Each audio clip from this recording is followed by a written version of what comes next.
So those sculptures belong to the Vancouver drawing, Yeah. the Vancouver project. Yeah. And suddenly you are going into something else that relates really more to the body, to the organicity. So we didn't have any human being drawn or represented in the drawing. Yeah. They're there, of course, very present, but through other signs. But here, it's very organic, and at the same time, they are suffering forms. Yeah, exactly. The Vancouver one at one point became incredibly text-heavy. It demands a lot of the viewer to try to get through that information, and I think it speaks to a lot of the issues in that neighborhood and the pain in that neighborhood, but I think it's cold, and I think it's quite distant, and I don't think, I wanted a place where the viewer could maybe go and have a non-verbal experience and get a lot of that emotion that is embedded in that place and find it maybe here. And so I was hoping that a viewer would move from that space of this analytical, text-heavy, to a bodily experience, to one of these forms are like restrained, things poke into them.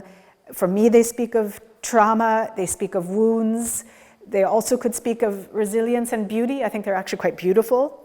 But it's that kind of, I was hoping that one would get a different kind, the kind of same information in a different way, maybe.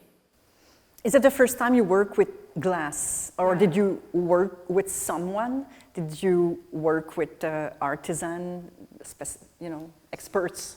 Yeah, so I took a glass course in Berlin because I knew that I wanted a new materiality for I thought also the paper and the pencil drawing and these shapes go really well together.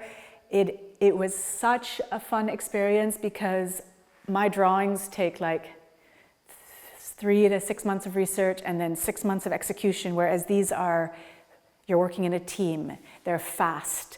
There's a choreography. I built the wire cases, and then they made the bubble, and then they blew the bubble in, and then with fire and with cold air, we could control how fast it moves, but it's maybe done in 40 minutes, and then the object, he looks like he's wearing a beekeeper outfit, he catches the object, he puts it in the kiln, and you get to see it for the first time the next morning. And so for me, the joy of working in a team, a different kind of materiality, like it was really an opening for me in my practice as well.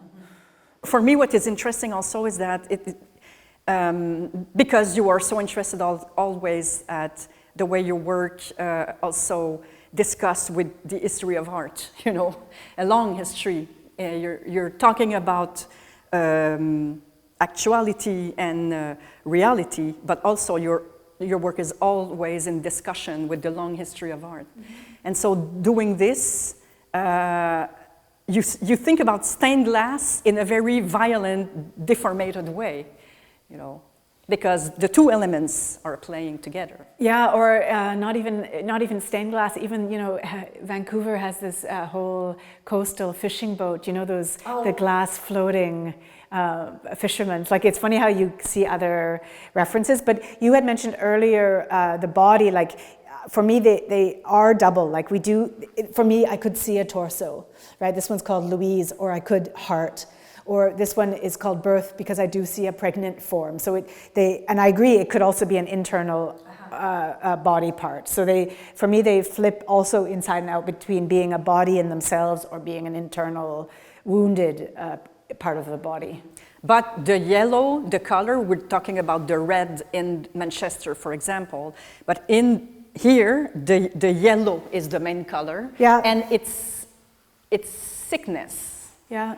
At the same time, it's beauty because it can be also the sun through the glass, Yeah. This is also quite disturbing, all the different possibilities of interpretation of that yellow main tint of the works. Yeah, but that's why I also think it fits really well with the Vancouver work, because as much as you can talk about that community as like a place of deep suffering and trauma. That community is also incredibly proud at being a working class community with really strong roots in activism and self-support. And so this tipping between pain, trauma, like you can't just say it's a community that suffers, it's resilience, care, like there. And I think those, in a weird way, I think they're also really attractive, beautiful objects, and I think they can flip between that. Well, too. this is specifically true in this one. Yeah. That is the more, uniform, less traumatized body, I would say, and suddenly this is going to another color that is... The inflamed, trapped, yeah. How do you see showing that work here in that very peaceful environment? Peaceful maybe, but I think they feel really vulnerable being placed on the floor. I think even when we place them on the floor, you can hear the moment the glass hits the concrete, and that actually always makes me kind of, they are vulnerable in this place. And so yes, they're in a very peaceful environment, but I still feel like they carry a vulnerability on this hard floor.